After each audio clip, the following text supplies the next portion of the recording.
Don't you hate it when you've been busy downloading new tables and then you finally realize that the DOF lighting and the DOF is not working properly on your new tables that you've downloaded? And then you remember, oh yeah, I got to update my config files for my DOF. Well, wouldn't it be nice to have something automatically do that for you every time you started up the cabinet? Well, there is such a thing. It is called the DOF config pull tool, and I'm going to show you how to use that right now.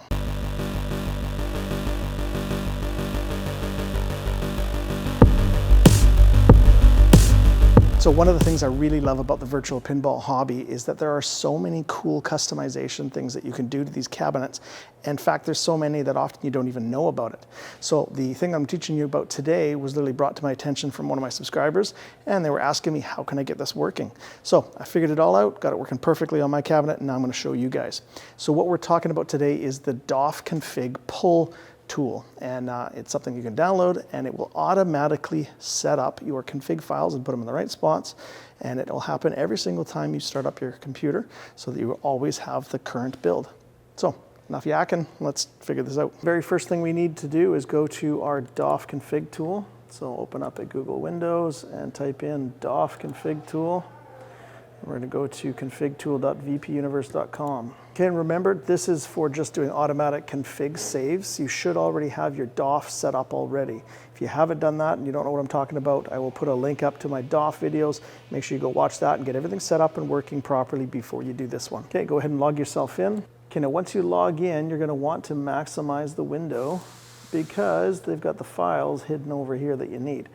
So what we're going to do is we're going to download the DOF configs ini pull program version 3.0.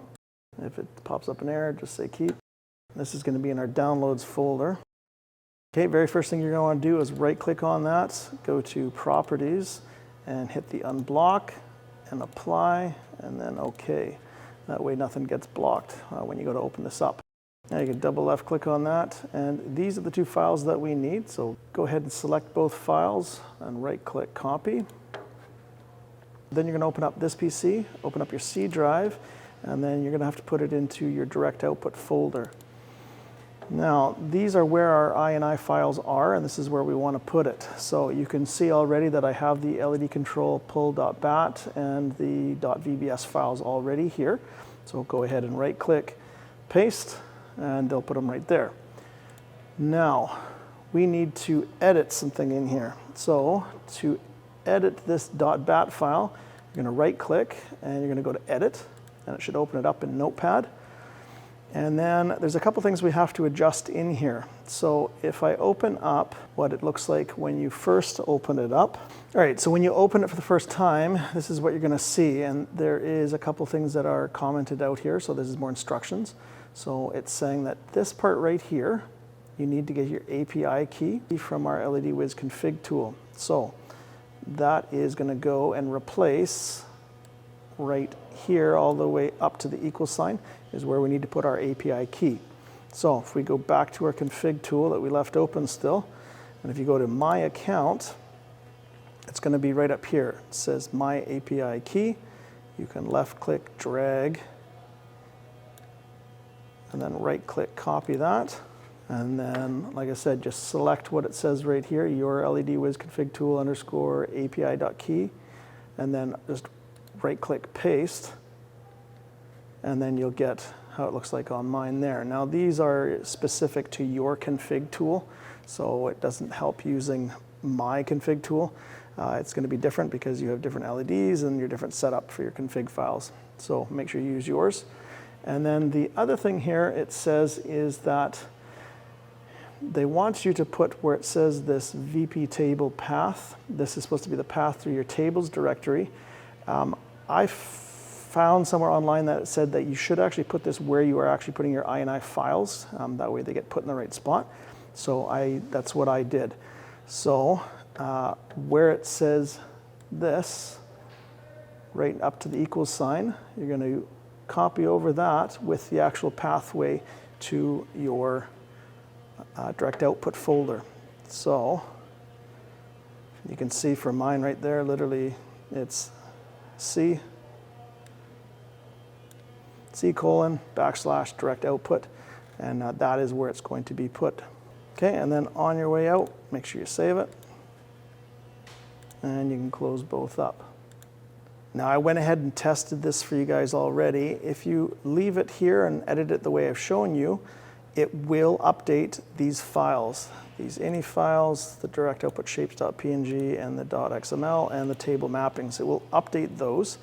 However, it will only do it in this folder. And if you've been following along in the series, my direct output is my old 32-bit stuff. So we need to get this to properly work in our direct output 64-bit. So we're just going to left click and select those two new files that we just added. Right click copy. Then you're going to go back. Now we're going to go to our 32 or our 64-bit direct output folder. And right click paste in here. Now I've already done that, so I'm just going to not do it, but you're going to go ahead and paste in those. And then I already tested this as well. There has to be a change in here, otherwise it will not actually update for your 64-bit. So what you got to do is go back into the bat file again in the 64-bit side. Go edit. You'll notice that everything's the same. You still need the key in, and if you copy and paste it, it'll be exactly the same, except we need to add this part right here. So the -x64 or whatever you've named your 64-bit direct output pathway.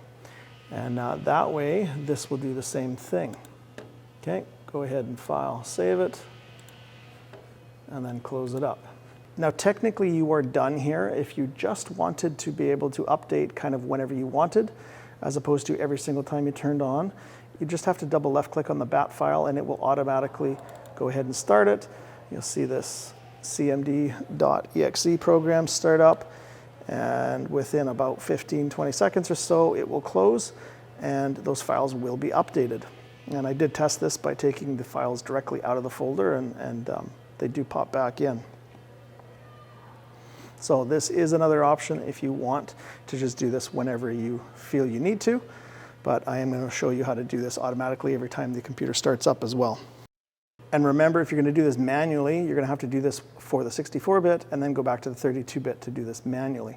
So now I'm going to show you how to get this to automatically do this on every startup of the computer. So what we want to do is press Windows and R key at the same time, and that will bring up our run command. And what you're going to type in is what's already here. So shell :startup, press OK. And then it's going to bring up your folder that all the programs that automatically get started up when you start your computer.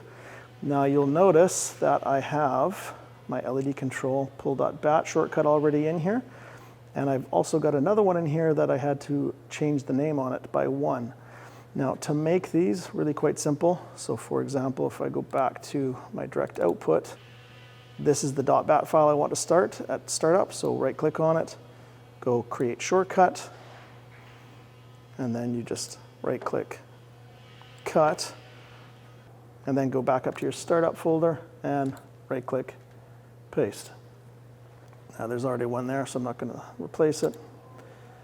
Now, I played around with this.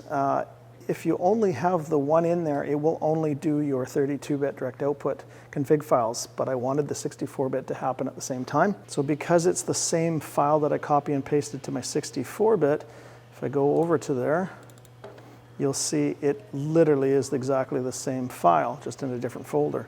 So we're going to do the same thing, make a shortcut. However, if you go to drop that shortcut into the startup menu folder, it's going to give you an error because it's named the same as the other shortcut. And they are technically different files, so we want them both to run, but separately. So what you got to do, or what I did, is I literally just added a 1 right after pull, just to make it different. And then you can right click and cut and drop that into your startup folder like I did here. You can see it's already got the pull 1. And I was worried that changing that file name would change something. It had absolutely no effect on it at all, so it totally works. So right click paste, and like I said, it's already in there, so I'm not going to do that. Now, one other thing, there was some people complaining that if you run this, it might pop up that big black EXE screen while you're trying to play your first game or while in Popper. So another thing you can do here for both of these is right click, go to properties, and where it says run, You can see I've already changed it to minimized, but before it would have been normal window. So just change it to minimized, hit apply, click OK, and that way it'll run in the background along with Pinball and XPattern and things like that. Okay, and then don't forget to do the other one for the 64-bit. Properties, run, and you can see it's already on minimized. Click apply, click OK. Now, to show you that this works properly, I'm going to delete the config files from both 32-bit and 64-bit. Then I'm going to do a restart, and I'll show you that it works. Grabbing these 5 files that come out of your download from your config, delete these. That's my 64-bit.